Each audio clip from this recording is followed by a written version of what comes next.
Sinabi kasi ni mama na kain muna. Magkano ba ito?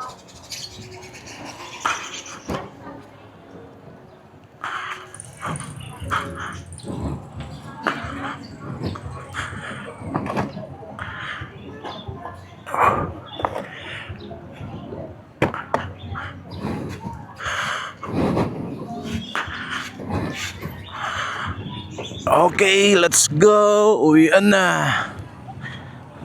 Ay, ang init ng upuan.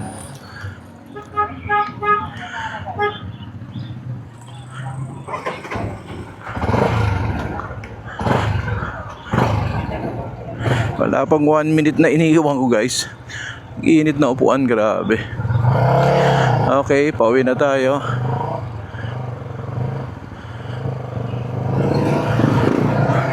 Ito ang market ng Kabuyao.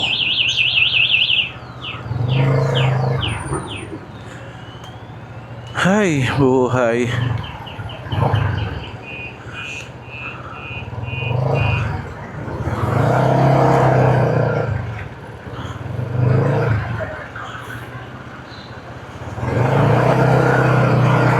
Traffic palabas. Dito tayo sa highway dadaan.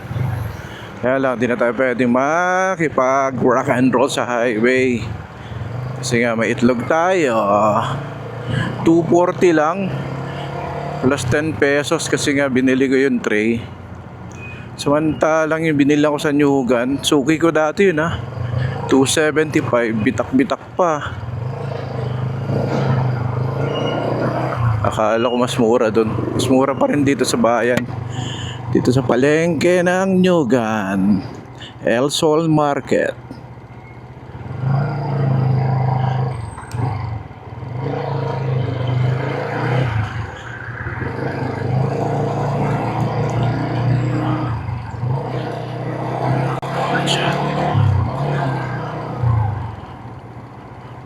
Bro, sayang gas. Kamote.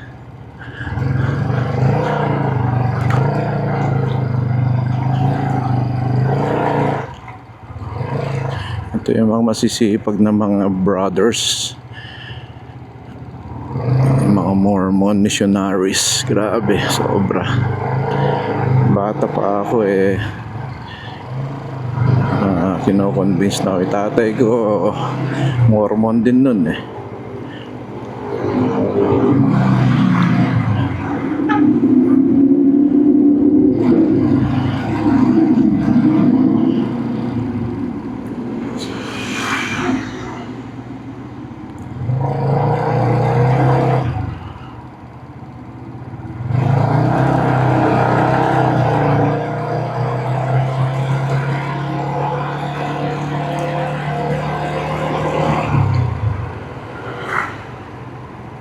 Wow, KTM ulit.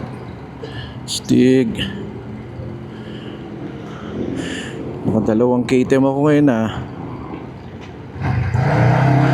Ayos. Banking pa.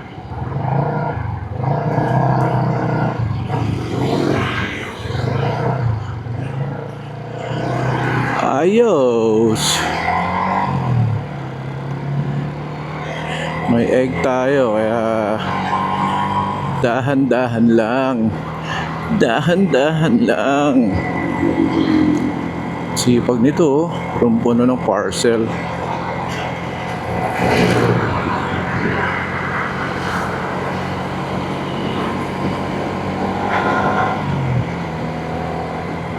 Pero sensya na, all stock lang sayang gas.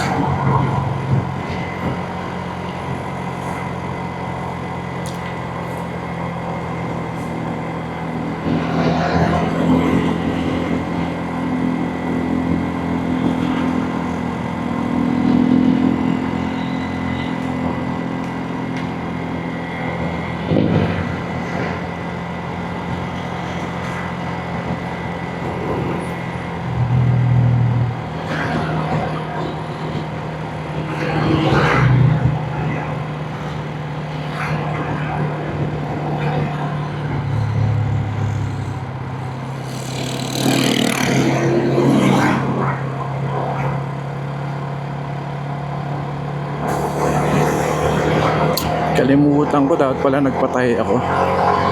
Nagpunta na ako sa bayan, hindi ko man dinala yung mga pants ko para paputol. Ay, init kasi. Ngayon lang ako ulit lumabas guys eh. Hapon ako lagi lumalabas. Yung padilim na. Ngayon, mabuhusan kami ng eggs. Alam nyo naman na, egg is life, protein is life. Tsaka yung nakaraan nga, medyo crack yung egg na nabili ko, kaya ang pangit. Pag binoil egg ko sumasabog. Wala nang laman yung mga loob. Ayun sarado na. Puti naman. Pero eto noong naubusan na yung stock. Ito pala nagpunta ako sa bayan. Panalo.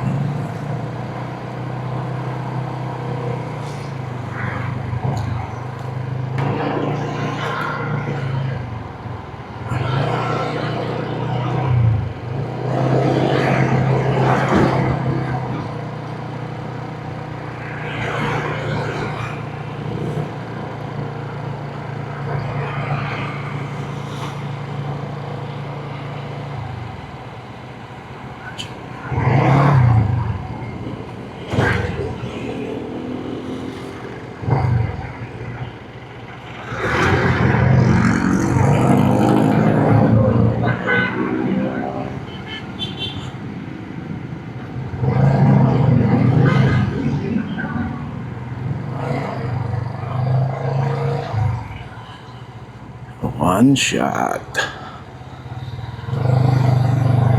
Sabi ko sa inyo pag sniper ang dala ko, nakaw, kinakarera talaga. Pero di tayo napahiya.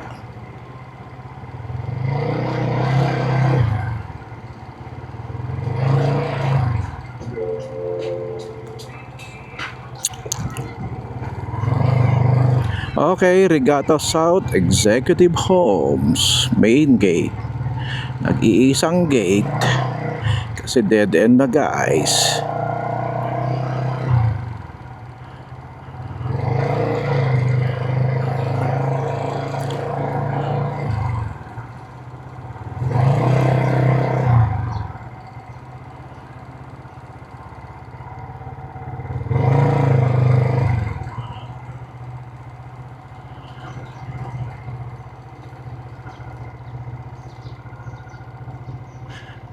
Ew, ebak. Ang aking boss tulog pa, kamote.